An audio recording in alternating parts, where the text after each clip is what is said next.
Mbote na balandinyo sur la RDC Monde. Merci beaucoup d'être là en tout cas une fois de plus. Merci beaucoup. Bon après-midi à vous. Les lots aux alliés le 23 janvier 2024. Un nouveau président, un nouveau gouvernement, un nouveau premier ministre, Assemblée nationale Yassika, Assemblée provinciale Yassika, Sénat Yassika, donc Nyons, gouverneur Yassika. Nyons Yassika na Kinshasa na Congo. Et nous voulons voir des très belles choses. Tolingi to mona bilongi Yassika na gouvernement, tolingi to mona muke batu yakala na gouvernement ya Félix Tshisekedi o bisonyo sotolobi. Il faut accompagner mon kondiamboka na vision na ye. Donc merci encore une fois de plus. Binonyo so batu Holanda Rabiso bozana Belgique comme ba maman Thérèse Pumbu, bozali na Suisse comme ba maman Poli Lumumba, maman présidente et association RDC Monde. Merci beaucoup na binonyo so na ba bazana États-Unis, na Canada, un peu partout dans le monde éparpillé. To pesibino bambo tebele en tout cas botika là. Toujours on a confiance na chaîne na binomoko o ebengami na kombo ya RDC Monde télévision. Toyaka toujours pour vous informer. Lelo actualité zanini on a zali ko développer na première émission na ngai oyo. Ezali boye, je prends le premier titre. L'Afrique du Sud s'en prend à Kagame et à Nanga pour le développement de la République démocratique du Congo, surtout en ce qui concerne la paix à l'est du pays. On est allé parmi les titres. Tokolobelango na kati ya émission na biso. Afrique du Sud à s'en prendre na bango ndengenin. Toko expliquer ngo na kati ya émission na biso. Autre chose, l'UDP salue la recommandation des États-Unis d'Amérique au chef de l'État Félix Antoine Tshisekedi Tshilombo. Ça aussi c'est parmi les titres qu'on va développer na kati ya émission na biso. Dialogue entre la majorité et l'opposition. Prince Epenge, l'un des collaborateurs ou l'un des membres à la Mouka, félicite l'initiative du président Félix Tshisekedi. Voilà parmi les sujets tozolo belanakati ya émission nabiso. Merci encore une fois de plus. Vous s'abonner belé, vous s'abonner, vous partager. Kabola lisolo et le bande de Willy Kabeya. Kabola lisolo na muninga. Yo muto landi o kaboli lisolo na muninga. Vous s'abonner, vous s'abonner. En tout cas, vous allez belé wana. Vous aimer, vous partager, vous commenter moi mingi.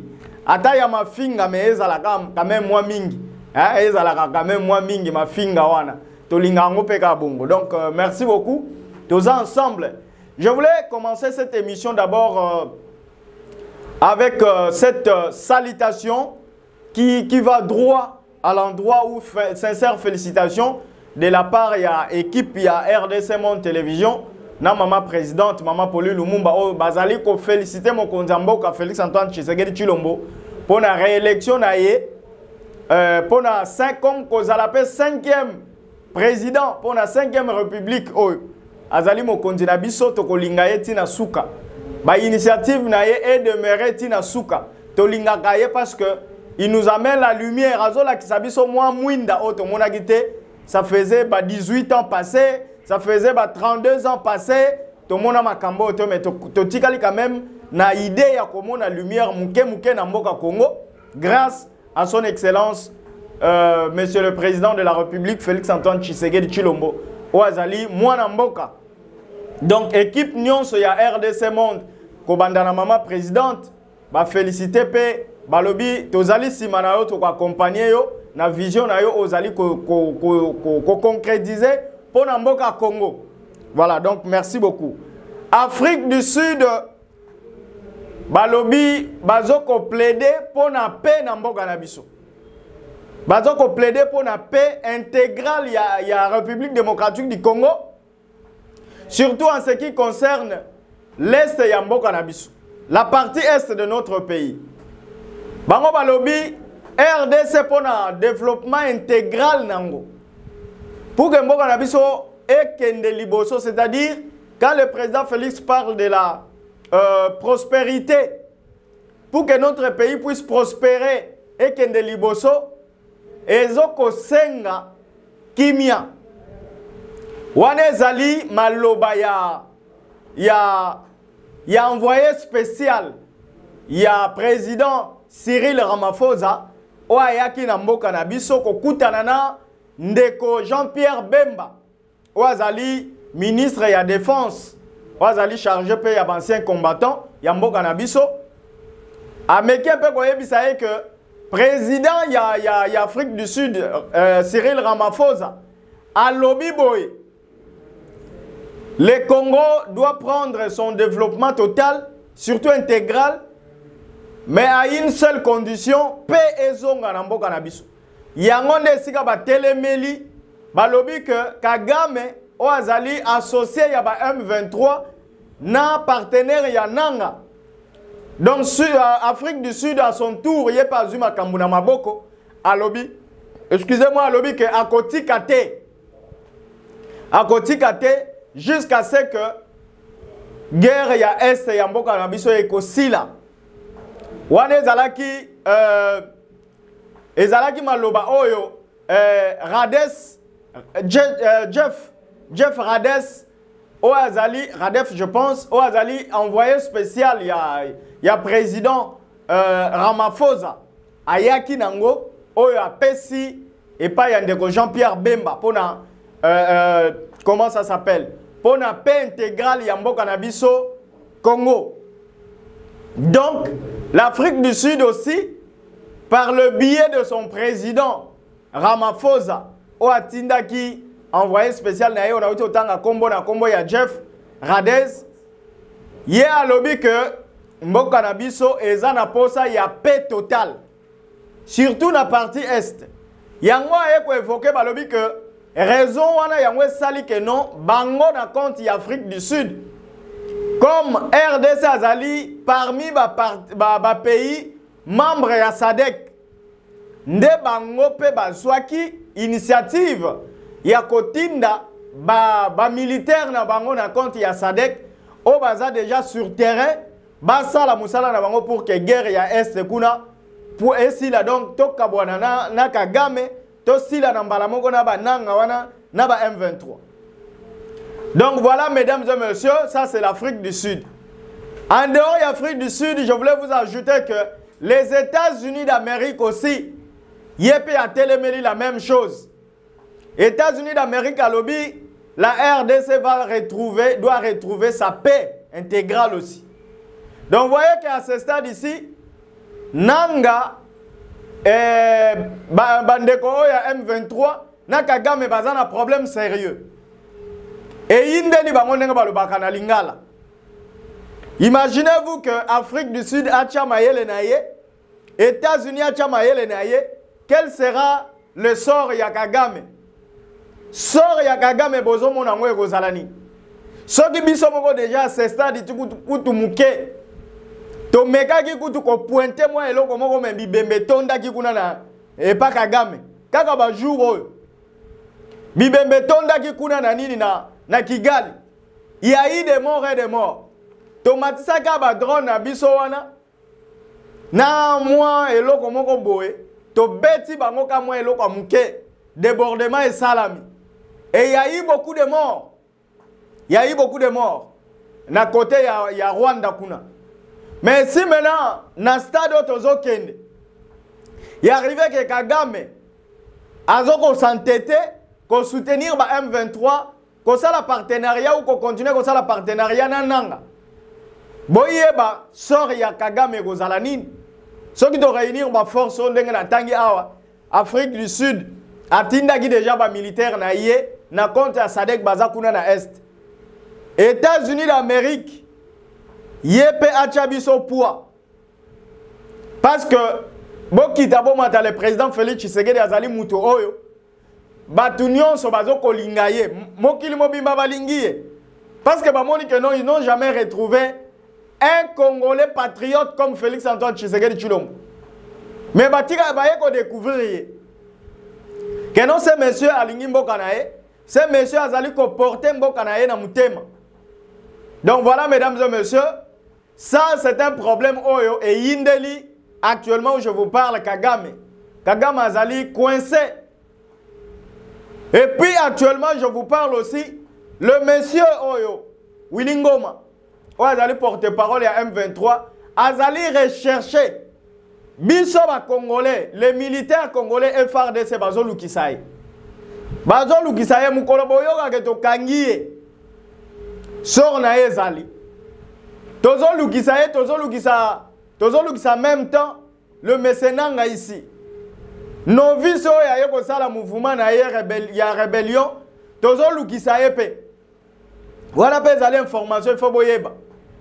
Mais sinon, actuellement, où je vous parle, l'information à retenir est que Kagame se sent isolé. Kagame na nyonso wala bandaki ko sala. Il se retrouve seul. Azan appui mon côté. Azan atan appui mon côté.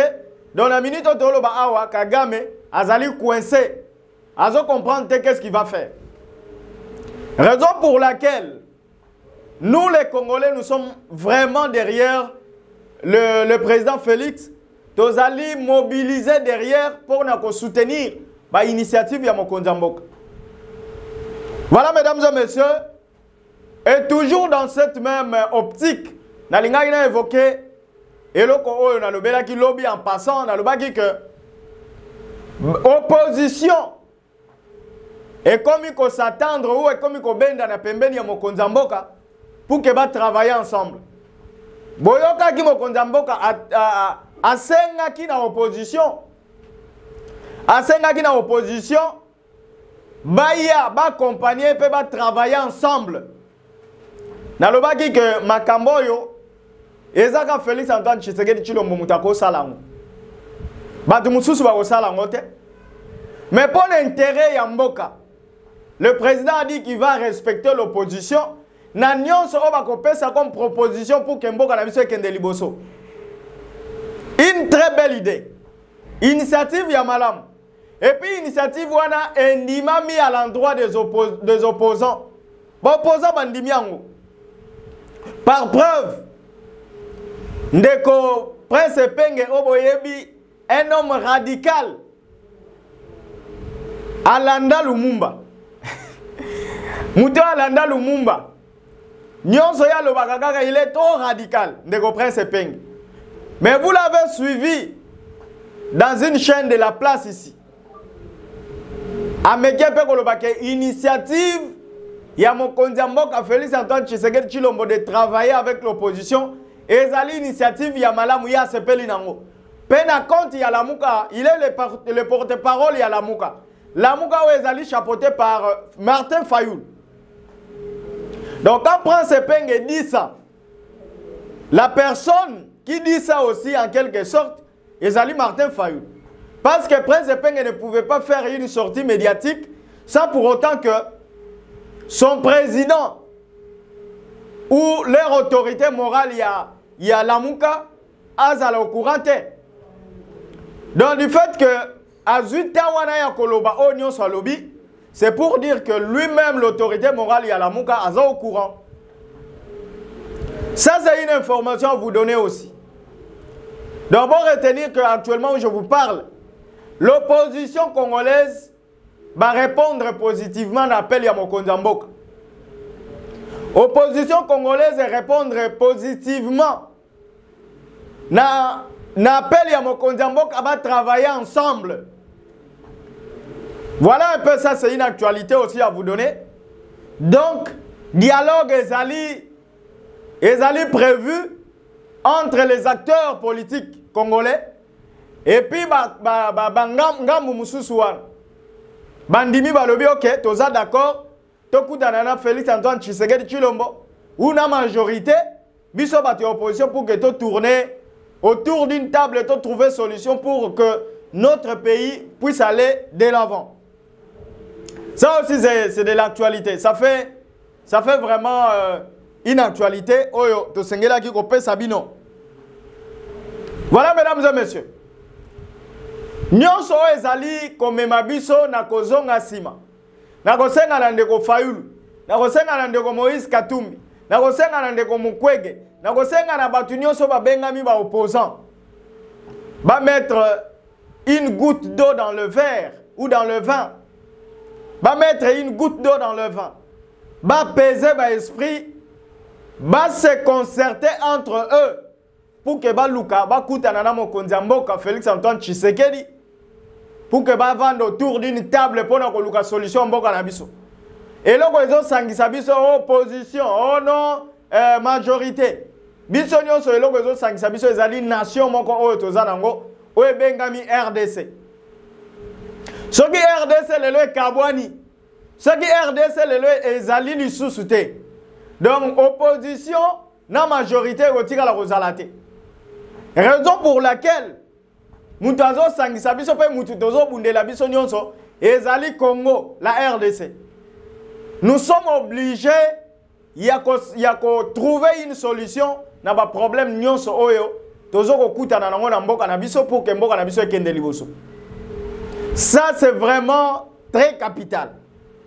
Et je félicite aussi l'opposition na kolakisa quand même cette bonne volonté n'appelle ya mokonzi mboka Félix Antoine Tshisekedi. Que non toza ba ennemi te.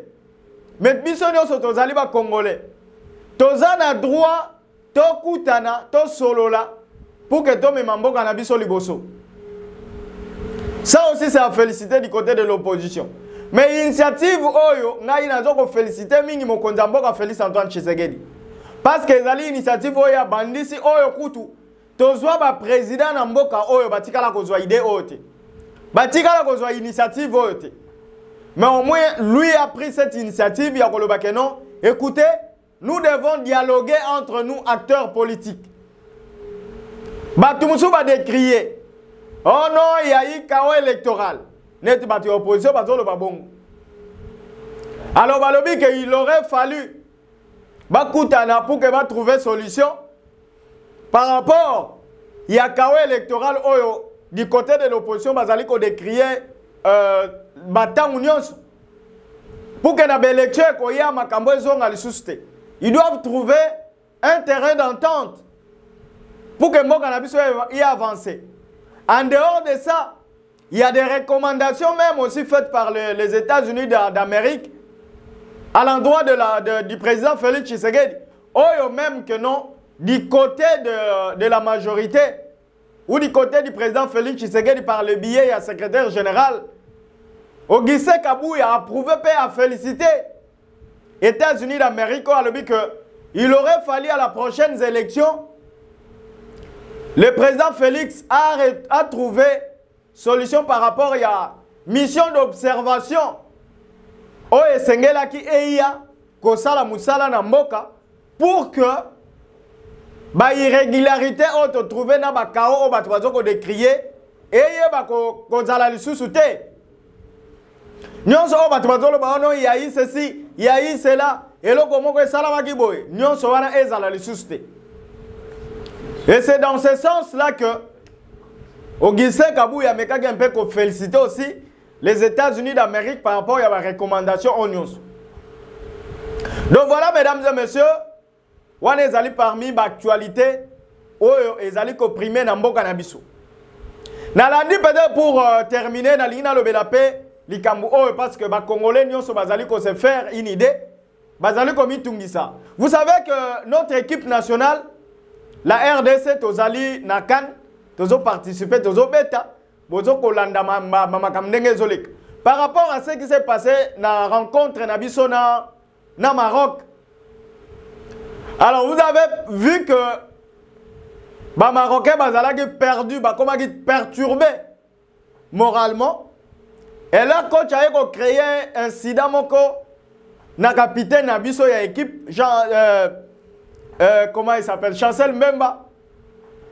Bon, moi là, il m'a camoué les Kiwana. Mais l'information que je voulais vous donner, le monsieur, selon Ndenge Tolanda qui analyse, parce que beaucoup de gens se posaient tant de questions par rapport à cette histoire. Ça, c'est le sport. Hein? Na continue à loisir. Na longue déjà na politique, na continue à côté Moussous.